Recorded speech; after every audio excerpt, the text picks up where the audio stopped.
Swayam Prabha. Digital India. Educated India.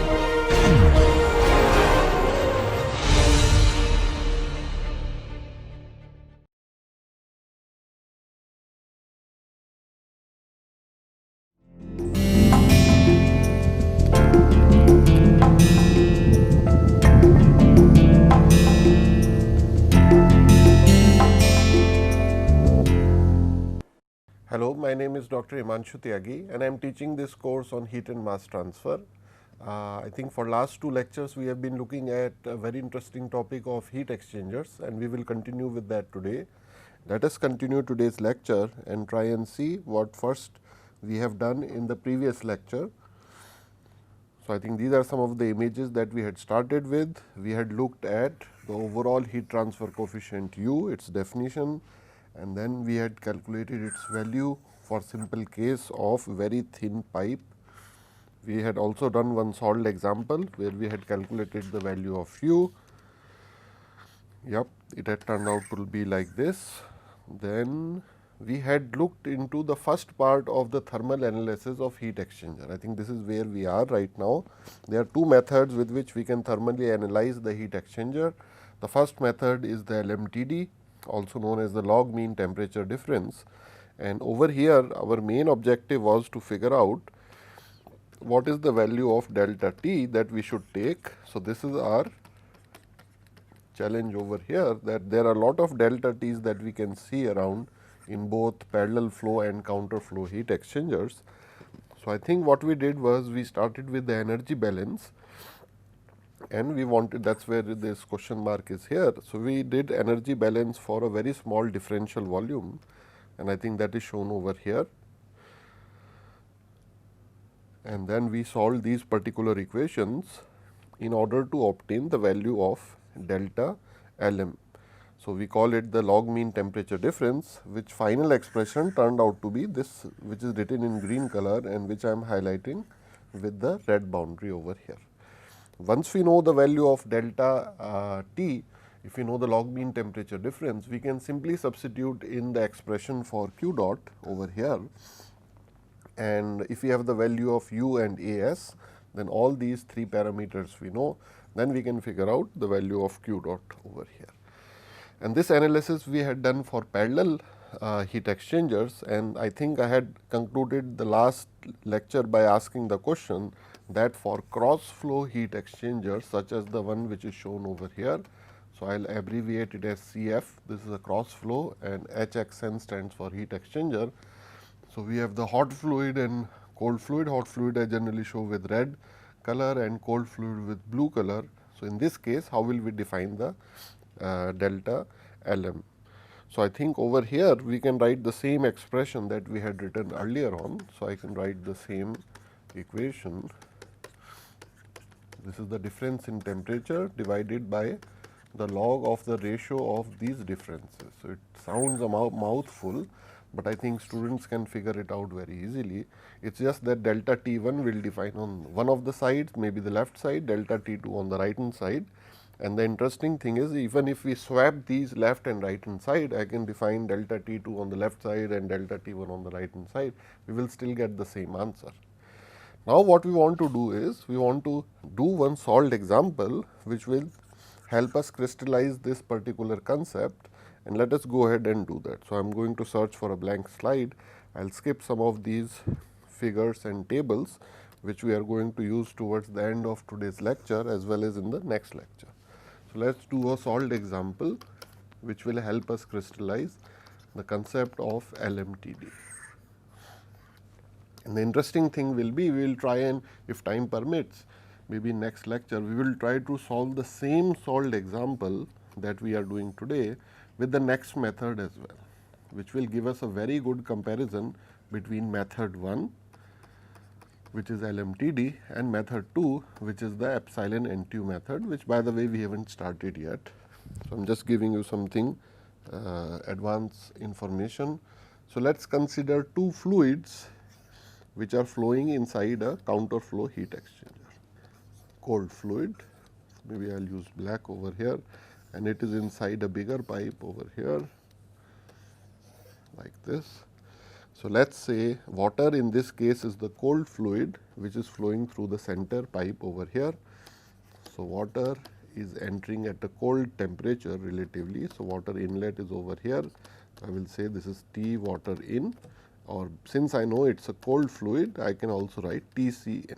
So, the value of this temperature is known to me, and this water flows over here, and it comes out over here. So, here we have water out, and this will I will call as T C out, because this is a cold fluid which is the outlet temperature we have to figure out over here.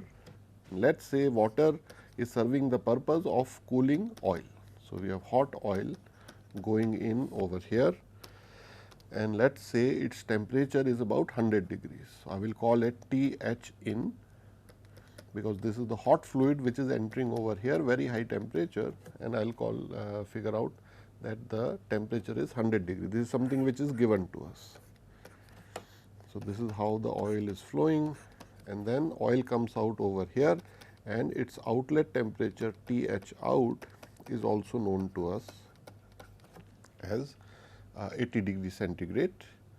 We also know both the mass flow rate. So, mass flow rate of the oil, which I will write as m dot h, is known to us as 1 kgs per second. The mass flow rate of water is also known to us. So, I will write it as cold m dot c as 0.2 kg per second. We can also look up the tables and figure out certain specific heat values over here.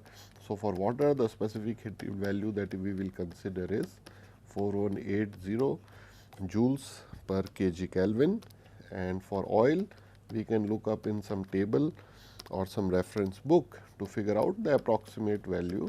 So, around 2220 joules per Kelvin over here. So, let me erase this thing, and I am going to draw a border over here. Now, what are the things that one more thing is known to us, which is that the overall heat transfer coefficient is about 100 watts per meter square Kelvin. And what do we need to find? Let us write those things down as well.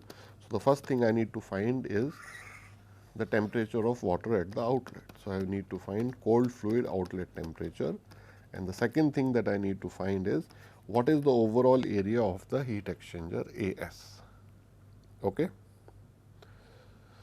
Now, let us go and find the solution for this particular problem, and the simplest way that we can approach it is, because graphs give us very good mental image, and we can get a very good visual picture of how does the temperature change along the length of the heat exchanger. So, let us try and draw the typical temperature profile over here. If let us say length of this heat exchanger is L. So, this is my x axis. So, I will put over here x equals to L at the starting, x equals to 0. Then let me make some markers, maybe this is 100 degree, this becomes 80, 40, 60 and 20. So, I will put some temperature numbers over here, 20 degree, 40 degree, 60 degree, 80 and then 100 degree. Okay. Now, what I am going to do is plot the first temperature point, which is this thing over here. So, hot fluid inlet temperature is 100 degree, which is at x equals to L. So, the first dot that I get is over here. The hot fluid outlet temperature, which is 80 degree as shown on the left hand side over here, is at x equals to 0. So, that another dot I have over here. So, I can join them with any kind of curve, because we are just trying to roughly estimate what would be the temperature profile. So, we do not need to worry about the exact values. Now, let us look at the blue curve, which is going to be our cold fluid. So, water enters at 40 degree at x equals to 0. This is the temperature at x equals to 0. So, 40 is somewhere over here, and I do not know the cold water outlet temperature. Do know the direction in which it is going to take place, which means if water enters at x equals to 0, as it flows along in the heat exchanger, its temperature will rise. It may rise from 40 to 50 degree, 60, 70, 80, and the upper limit I know is that it can't go more than 100 degrees. So, ideally speaking, a maximum limit it can reach is 99.999 degrees, something like that. So, let me take some random number over here, and then I will just join these two dots over here. and this is water.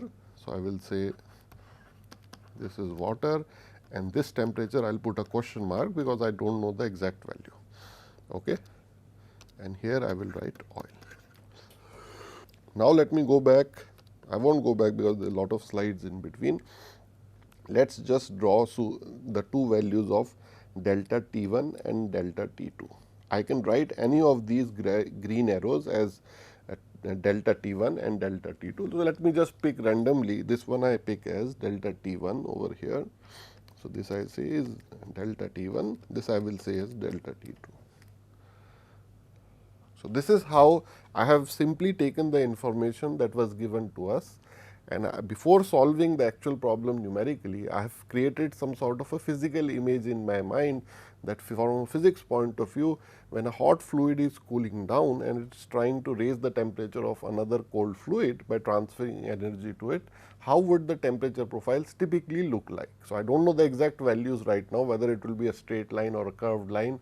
I also do not know what will be the water exit temperature. So, those things I am kind of guessing, but the rough estimate we know that it will be somewhere between 40 degree and 100 degree.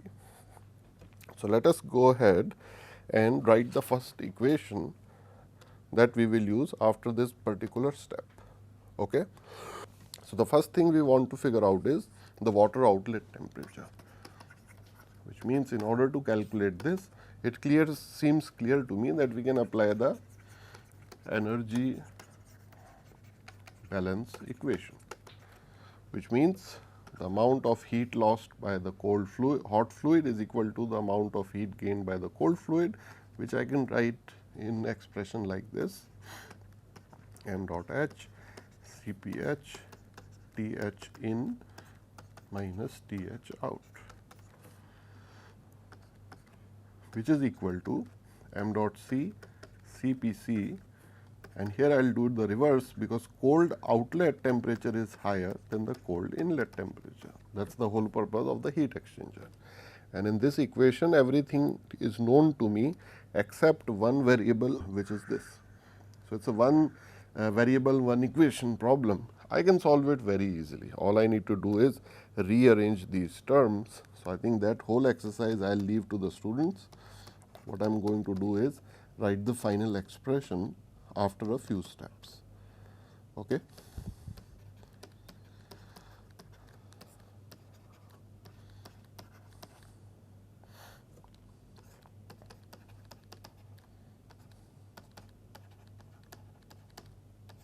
So, this is a minus sign in between, it is not divided, maybe I will write the minus sign over here somewhere. So, this is Th in minus Th out, the whole bracket is multiplied by this particular ratio over here. Now comes the interesting part, because I know all the values over here, I can just plug them in. So, what is Tc in? Tc is the cold water inlet temperature, already I know 40 degree. I can plug in the value of m dot h, which is oil, mass flow rate, which is 1, Cph is known from here. So, 2220 divided by m dot C, m dot C is given somewhere over here, so 0.2 multiplied by specific heat of water 4180, and what are these two temperature differences? This is simply 100 minus 80 degree. So, it is kind of like high school mathematics, but I am doing it here just once, so that to show the rigor of the exercise, and it is very straightforward and simple. So, what we get is, I think I will just round it off to 93 degrees. So, now I know the exact value of this question mark over here. So, maybe I will put an arrow over here, that now we know exactly on that temperature profile where will this temperature line actually lie. And if I had drawn the blue curve wrongly, if I go back to the slide over here, then I can always correct it. Let us say if I had taken a less conservative approach and I had thought that maybe the original blue curve would be something like this. Now, I figure out it is 93, I can redraw it. Okay. So, I think that thing I would encourage students to do some sort of hit and trial method, and it turns out to have a very good approach, and it is very good for exercise as well. So, we go back over here and we put a tick mark that we have figured out the value of Tc out. Next, we will try to figure out the value of the area of the heat exchanger, and this is where that equation of delta T Lm or the LMTD temperature becomes important, because I think students remember all we need to do is apply this particular equation, and I would like to claim that we know all these values very soon or already. U value is already given, Q dot I can calculate from here, right, and delta T is the only thing that I need to calculate. So, once I have these three values which I have shown with the blue squiggle mark, then we can figure out the value of A s. So, I can write the expression that we will get eventually. A s will turn out to be Q dot divided by U delta T L m. So, the next step is, if I go to the next page, should I go? I think so.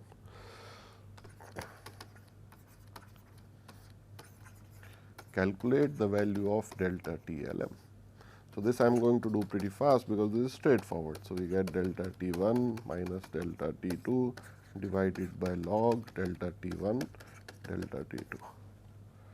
So, what are the values of delta T 1 and T 2 that we can take over here? Let us go back to the previous slide, and over here now I can write the value of delta T 1. Maybe I will use the green ink. So, delta T 1 is simply 100 degrees minus 93 degrees. So, it will turn out to be 7 degrees. Delta T 2 is simply 80 degree divided by 40 degree. It is simply 40 degrees. Okay. So, I will just remember these two numbers 7 and 40, and what I get over here is 7 minus 40 divided by log 7 by 40, and if we have a calculator handy with you, I think the value we will get is about 18.9 degrees centigrade. And this is delta T L m. Just out of curiosity, I may ask the question that instead of taking this, if I have taken delta T arithmetic mean, not the logarithmic mean, arithmetic mean, then I would have taken delta T 1 plus delta T 2 divided by 2, it would be 40 plus 7 divided by 2. So, we get somewhere close to 23.5 degrees centigrade. So, which is a more conservative estimate? If we have a lower delta T, then we have a more conservative estimate, because the area that we will calculate over here is going to be higher than the area that we calculate with the larger temperature difference. And it is always better to have a conservative estimate of area, which means in order to carry out that fluid exchange, if we overestimate a little bit, it is slightly better than underestimating it, because there is no way we can later on go and increase the area of that particular heat exchanger once it has been designed and manufactured. So, this is just a side note, just to illustrate the point that we should not use this arithmetic mean. Now, we come back to our calculation, and let us continue with the last step, which is step 3, that we will calculate the value of A s, and that is simply arithmetic, because A s, all the things we have figured out already. So, as per my calculation, it turns out to be, maybe I will write the final expression over here. I can write it as m dot h Cp h T h in minus T h out divided by U delta T L m. Now, I can plug in all the values, and I think the answer that we will get is somewhere close to 23.5 meters square. So, this has turned out to be a good exercise, because with the help of this solved example, we have figured out that for a very simple counterflow heat exchanger with two fluids, one at high temperature and low temperature, if we know the overall heat transfer coefficient and some of the temperatures which are around, then we can calculate the necessary area which is required for that particular heat exchanger. And we will continue this analysis. We have done it for two cases. One is for the counterflow heat exchanger, one is for the parallel flow heat exchanger. If you remember, this LMTD method, we had originally started for parallel flow heat exchanger, and then we have used it for counterflow heat exchanger. Now, let me ask a question, that what are the other type of heat exchangers which are around us? So, let us go into that detail a little bit, and then we will figure out things called the correction factors for one more type of heat exchanger, which is the shell and tube, which looks something like this, and another correction factor for the cross flow heat exchanger. So, before I go into that, let me go ahead and draw some schematics for the first type of heat exchanger, which is a shell and tube heat exchanger. Excuse me. And let me go back to the first slide of this particular presentation, because very quickly I will do that. I think we had a shell and tube heat exchanger shown over here, right. Even though the size of the image is small, maybe I will use the yellow color to highlight. So, there is a shell side which is written over here, in which one of the fluid enters. Then it passes like this over here. I can put the yellow arrow as well, and then it comes out at this particular point. So, you can see this type of heat exchanger is neither parallel flow nor counter flow. In parallel flow, both the flows were flowing parallel to one another, and in counter flow they were going against one another. Where is the second type of fluid over here? I will show in the orange color. So, this is called the tube side. Why? Because there the fluid is forced to go through lot of these small tubes, and then it goes straight over here. In one of the orange lines I will show orange arrows as well, and it comes out from the other side. Okay. So, here the flow is neither necessarily parallel nor counter, so a lot of complex type of geometry is there. So, these type of shell and tube heat exchangers find use in commercial applications. So, let us try and see what are the different variants of this shell and tube heat exchanger. So, we will start with the very simplest form of shell and tube heat exchanger. Let us say if we want to construct one, then we just have one shell side and one tube pass. So, how will I make it over here? So, let me try and make the drawing for that.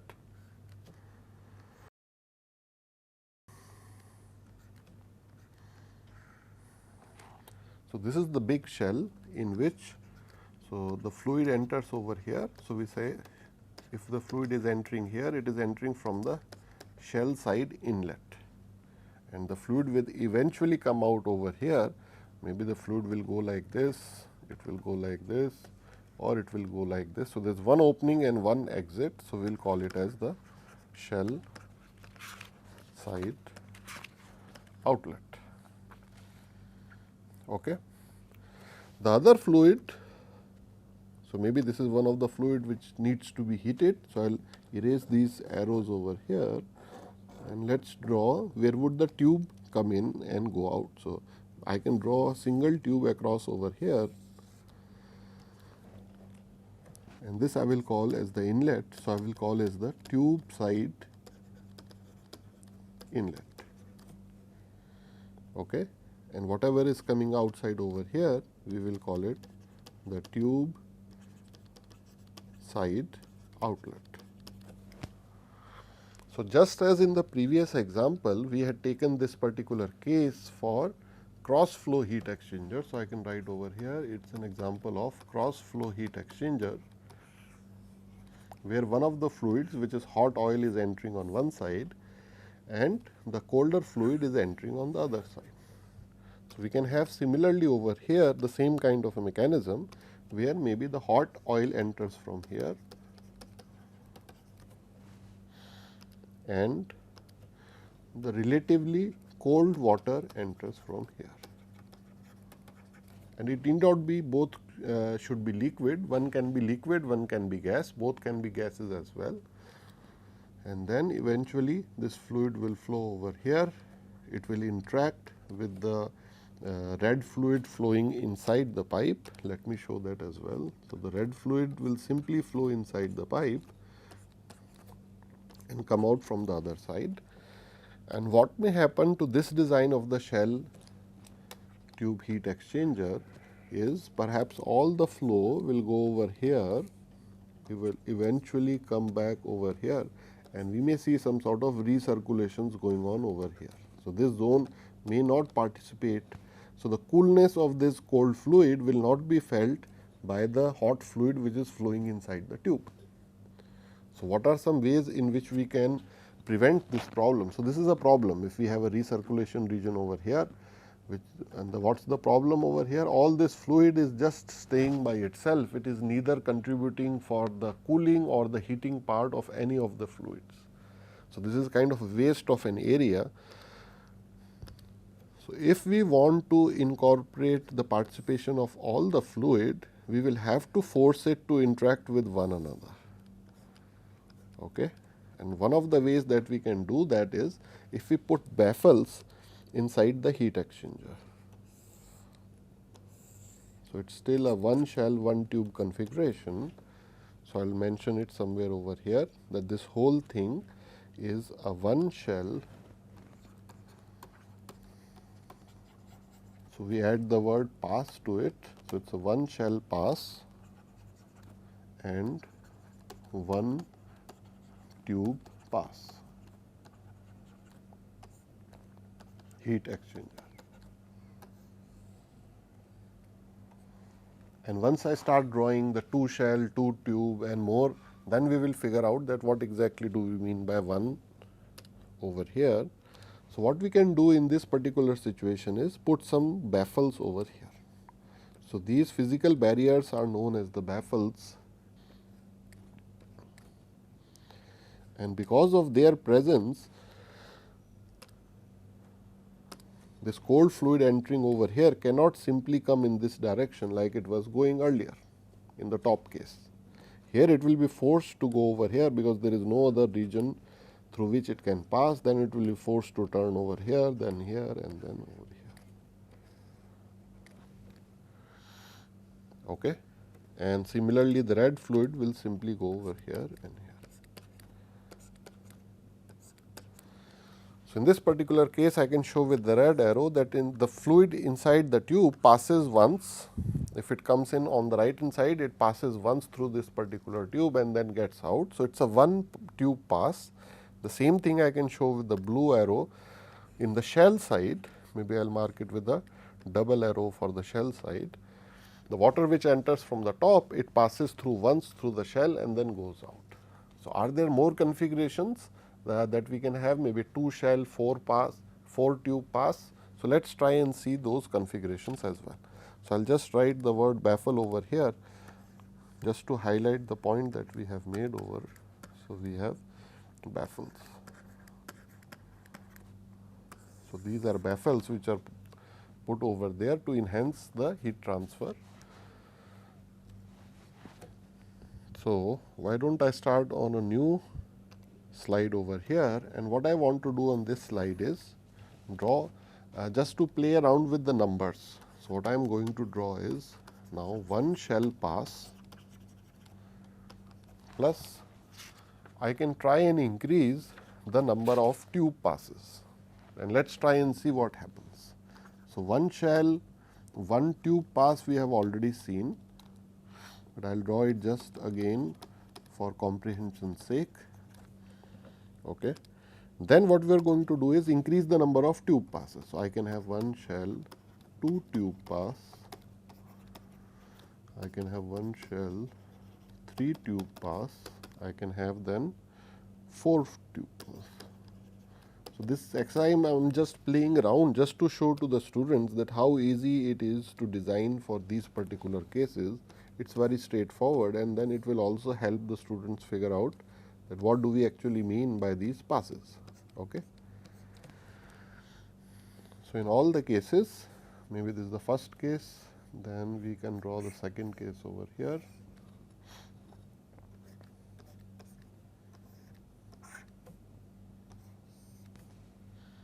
And then I will draw the third case over here.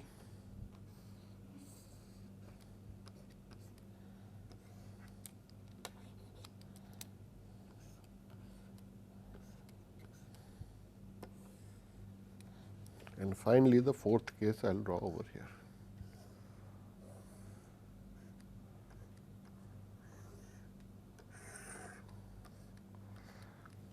So, these are all examples of one shell pass. So, I can show with the help of the blue arrow, in all of these cases the fluid will enter over here, travel and then come out.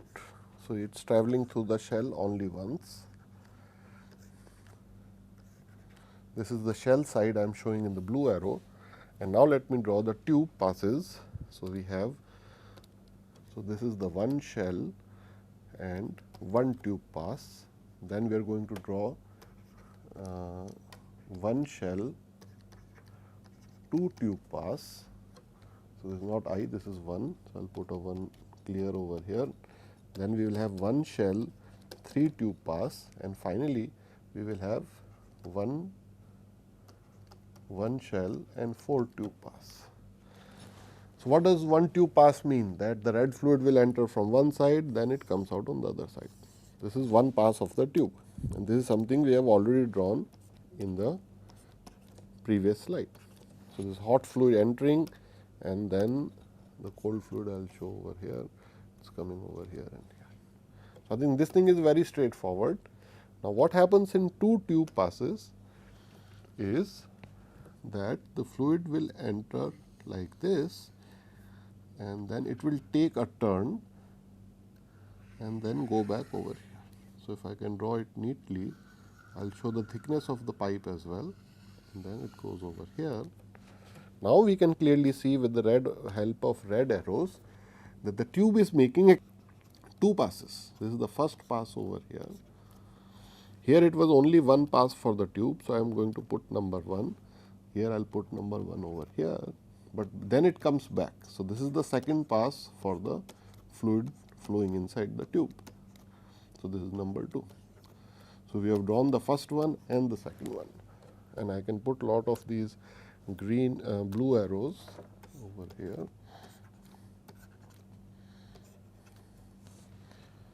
And just for the sake of completion, I can write over here, this is shell in, shell out. Here again it is shell in, shell out. The same thing we will have over here, shell in and then shell out.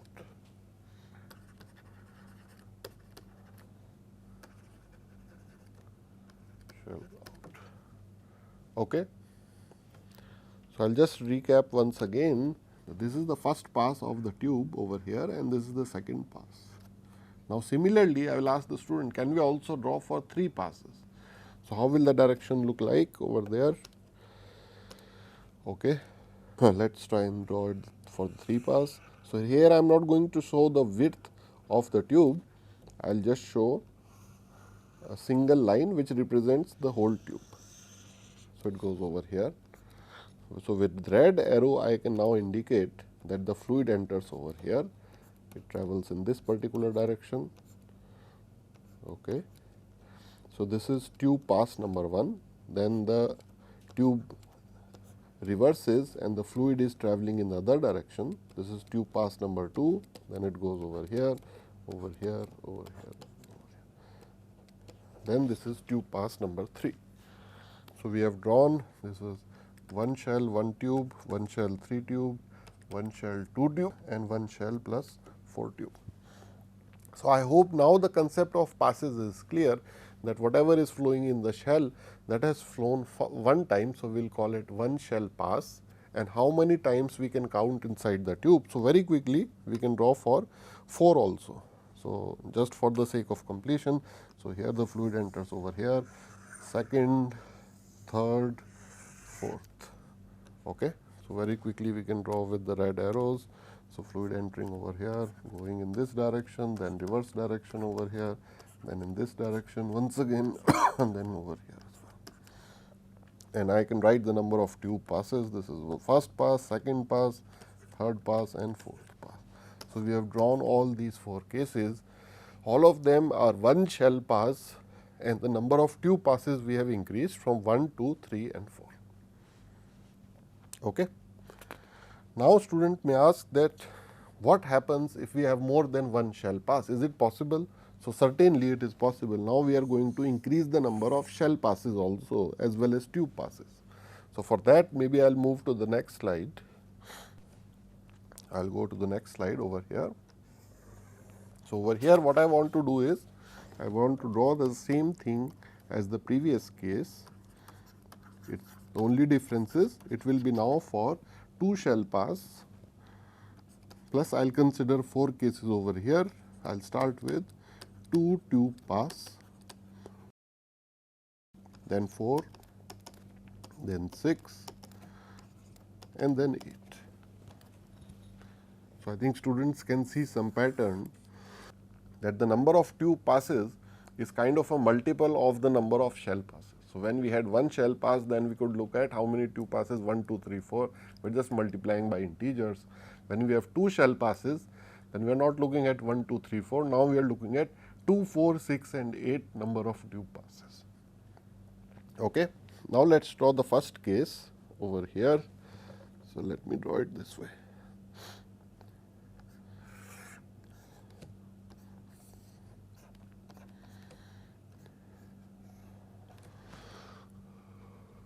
And what, so this looks kind of familiar to the previous shell, with the only difference is I will put a partition in between, a semi partition, so that some space is actually left on. So, I will darken this particular portion.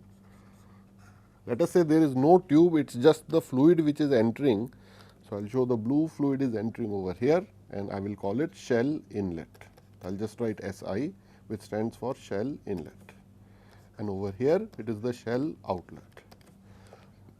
So, over here how will the fluid feel forced to travel? So, it has to travel in this direction once, it is travelling over here, here, here, then it has to take a turn, go back over here. So, we ask that fluid which is coming out over here, that how many shell passes it has. So, I think it will answer, if it can speak, is this is the first shell pass in blue, this is the second shell pass in blue. So, it will say that I have had 2 shell passes. Of course, the fluid can't speak, so we can speak for it on our behalf. Then let me draw we are on this particular case. So, we want to have 2 tube passes. So, the tube I will draw over here in blue color, sorry, in green color, it will go something like this. It will take a turn, come out from this particular side. So, this is the tube inlet, I will just call it TI, and here it is the tube outlet, TO. And the red fluid which is flowing inside it, I am just picking some colors because I want to indicate one fluid is hot, one is cold. So, it goes like this, goes like this, and then comes back over here. So, how many tube passes we have? So, I can write in red color, this is tube pass number 1 and tube pass number 2. So, it is 2 shell pass plus 2 tube pass. So, we have done both the green and the red thing over here. I hope this concept is clear. So, I will go a little slow over here, because if we learn it how to do this particular thing, we can actually do it for any number very easily. So, I want to go a little bit slow over here. Now, I want to do the next case, where it is still 2 shell pass, but I want to increase the number of tube passes. So, I will draw it slightly bigger this time. I will put that particular partition in between, shade this partition, and then let me draw the tube side first. So, the tube inlet comes from here, first pass, then it takes a second pass. Okay. Then the same thing it does on the other side, third pass, and then fourth pass over here. So, this is the tube inlet, tube outlet. Okay. And we can also have the shell inlet over here. This I can write quickly now, because I think this concept is clear. I am just writing SISO. So, how many shell passes? There are 2 shell passes. This is one, then this is the other. So, the blue fluid travels one way, then the other way, then it comes out. What about the red fluid? How many tube passes? This is tube pass number 1. It reverses tube pass number 2, again reverses tube pass number 3, and then tube pass number 4.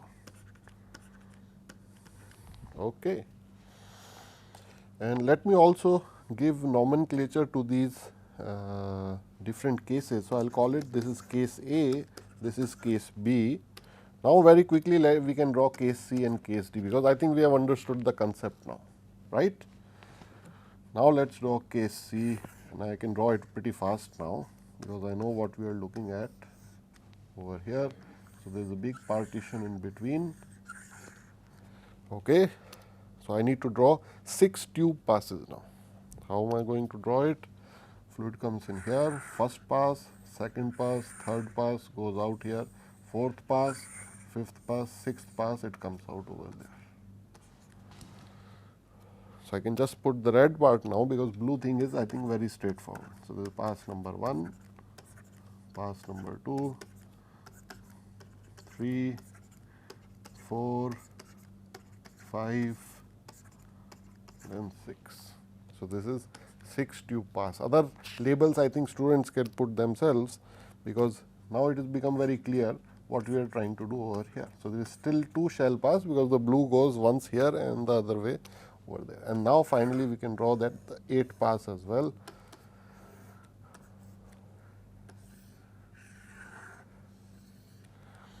And how will this thing look like? So, we need to make 4 passes over here, pass 1, pass 2, pass 3, pass 4, 5, 6, 7, 8, and this is, so this is T inlet, tube outlet, tube inlet, tube outlets. Just we need to put some numbers and red arrows. This is pass 1, 2, 3, 4, 5, 6, 7, 8. So, this is something over here, 2 shell pass, 8 tube passes. Which one is the best? What do I mean by that? We have A, B, C and D. Which one do you think is the best? If we are using the same example as earlier, we have oil, which is a very high temperature. At 100 degree, I want to bring it to 80 degree, and then other thing which I am using is water in order to cool it. So, what is the essential difference between A, B and C and D? Because we can keep on doing this exercise. I can have 3 shell pass and then integral numbers. 6 tube pass, 3 shell with 3 tube, 3 shell with 6 tube, 3 shell with 9 tube, 3 shell with 12 tube. I can keep on increasing this number, but as an engineer we should also try and figure out what is the significance over here. What are we actually increasing? Is it because temperature differences we are keeping same, are we increasing U, are we increasing area, are we essentially increasing Q dot? So, the answer is, the main significance over here is we are allowing the 2 fluids to come in contact with one another more and more time. So, the higher number that we go over there, we are kind of making the heat exchanger compact, more and more compact, and that compactness we can define as something like how much area are we able to accommodate in how much volume, which means essentially the least that we will get over here is perhaps for a sphere. We want to go in that direction where our heat exchanger, we can have 2 types of heat exchanger, both are having 100 meter square area, let us say. But one of them is very thin, very flat, it spreads out all over the place. The other one is in the shape of a cube or a spherical shape. So, that will take less volume. So, less volume is good because it will have a smaller footprint, and that is what we are achieving with going to higher shell and higher tube numbers. So, I hope that point is clear to students, that why are we doing this exercise. So, we want to make the heat exchanger more and more compact. Otherwise, in order to achieve 100 meter square, I will just illustrate, it could involve a very long counter flow heat exchanger. This could be very long. If it turns out that this length for a counter flow heat exchanger is about 50 meters. We can do a very good exercise in class, but believe me, so this is the blue fluid going over here, cold fluid which is heating, cooling down this cold fluid, hot fluid coming from here. So, in our example this was oil and over here was water. So, instead of having that long length, people may expect that this thing comes out to be in smaller size. Another way of doing that is either we reduce, keeping the same surface area, we have to go for more compactness, or we can increase the value of U, and U is directly linked to 1 upon H I 1 plus 1 upon H naught inverse, something like that. So, what are some of the things, if I ask students, what are some of the heat transfer mechanisms which have some of the highest values of H? So, you remember a few topics we have looked at: natural convection, forced convection, internal, external, and boiling and condensation. So, I think we all remember that in boiling as well as condensation, the values of H, you remember for the critical heat flux 10 to the power 6, the H value turned out to be about 30,000 watts per meter square Kelvin. So, that is huge value, and for condensation it was even higher. For drop wise, which is difficult to achieve, it was more or less equal to 2 lakhs watts per meter square Kelvin. So, those numbers are very huge. Unfortunate thing is we can't always have phase change taking place inside the heat exchanger, which could make it compact. For instance, if we are having air on both sides.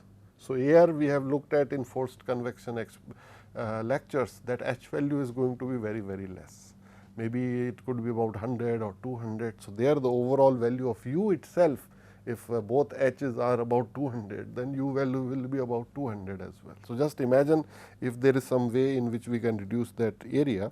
Another design let us look at over here, and that design is known as the cross flow heat exchanger.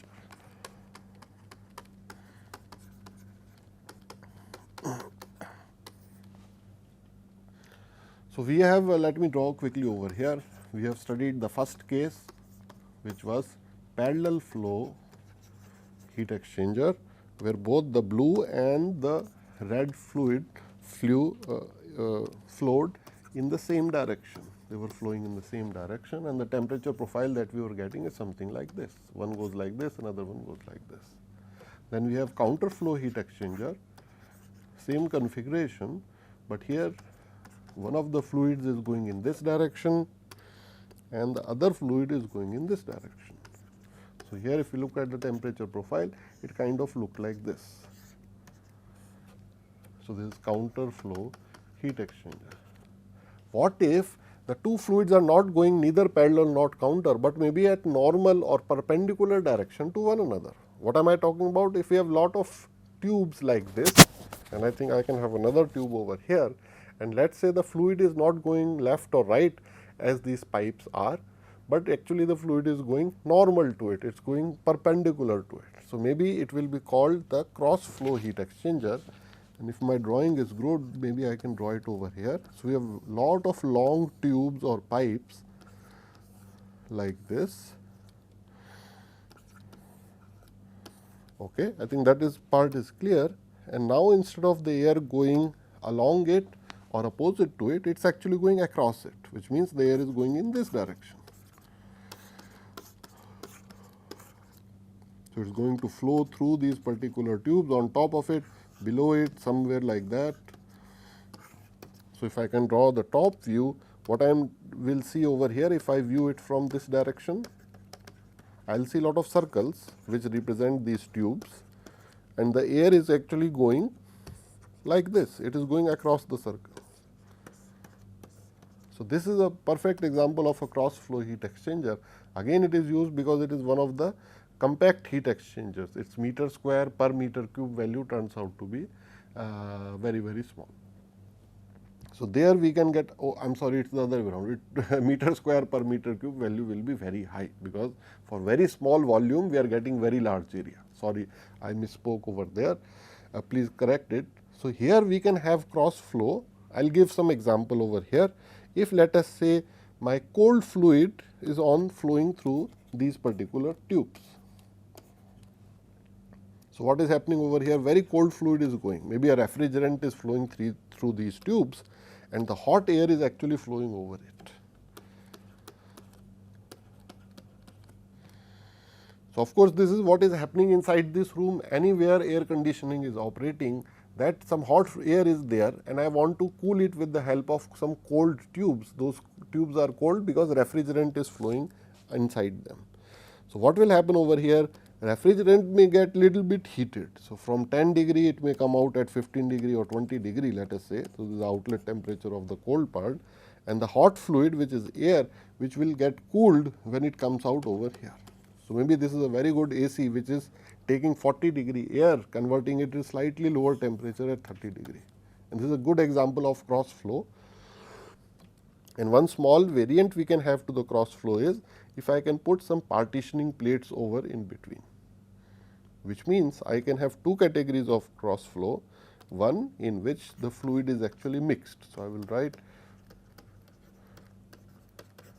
cross flow heat exchanger, and this is also cross flow heat exchanger, but the one which I have drawn over here, this is the one I have drawn, is the type where the fluid is gets mixed. So, in bracket I can write the fluid is mixed. I will show another one where the fluid remains unmixed. This is X over and what do I mean by keeping it unmixed? I can put certain plates over here at regular intervals. So, this is the first plate, this is the second plate, and what I am trying to do is I am trying to separate the air which was going in from here, maybe with the green arrow, with the air which is going on over here, maybe with the red arrow, and the third one which is in purple arrow. And what will be the benefit of separating it? If I ask the question to the student, if let us say I call these three sections A, B and C, and the temperature inlet of all these three is 40 degrees each, but I want to figure out what is the exit temperature of section A, section B and section E, which means which air will cool the most, or do you think that all three portions of air will cool equally? So, the answer hint is there that what temperature of tube do they experience. So, if we ask the section A, which is the red section, over here the tube temperature initially was very cold. So, it was being cooled by 10 degree tube, which means it can experience very drastic reduction in temperature. Maybe it can go from 40 degree to 25 degree, because it is experiencing very cold tubes in front of it. What will be the next section over here? Maybe I will draw it in green color. This next section over here, section B. The refrigerant, by the time it has gone through the tube from section A to section B, its own temperature has risen a little bit. Why is it rising? Because eventually it has to come to 20 degree. From 10 degree, it has to come to 20 degree, which means somewhere in between it will be 13, 15, 18 and then becomes 20 degree. So, this second section of hot air 40 degree is not being cooled by 10 degree refrigerant, it is being cooled by maybe 15 degree refrigerant, and as a result its temperature would not be as low as the A section temperature, maybe its temperature will be slightly higher. I am just putting some rough value over here, 30 degrees. Then for the third section, what is going to happen for the third section? It will be cooled by the highest temperature refrigerant. Maybe the refrigerant is very close to 18-19 degree over here. So, there is no way this C section of air is going to get as cool as the A section of the air, even though both started with the same temperature, which means I can perhaps denote its temperature over here will be more than 30 degrees. So, I will just put maybe 35 degree. So, now we can see in the unmixed type of a cross flow, we can get differentials in temperatures for this side of the fluid, and this is a very interesting concept actually. So, why are we looking in detail at cross flow heat exchangers, and we have looked just now lot of detail with the shell and tube type heat exchanger is very quickly that we want to figure out, like we have looked at shell and tube type as well, that we want to figure out some concept related to LMTD values for these as well. And over for here, the LMTD value for all sort of heat exchangers can be given as just by multiplication with the correction factor multiplied by the LMTD for counter flow. What do we mean by that? I will just explain in a little while. Let me just write down what is this F. F is the correction factor.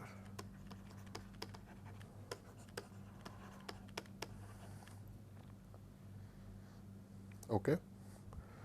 So, what is going on is, let us say we have a shell and tube type of a case, and here we have that same condition, that oil was coming at 100 degree, coming out at 80 degree, water is going in over here at 40 degree and coming out at 93 degree. So, I can take this as the delta T1, I can take this as the delta T2, and equation I can calculate the value of LMTD very easily. but will it be correct? Why? Because this derivation for LMTD temperature we have done only for the parallel and for the cross flow heat exchanger, but this is not neither parallel nor cross flow, it is a different type, it is a shell and tube. It could be I did not mean cross flow, I mean counter flow. So, this thing could be either shell and tube or it could be a cross flow.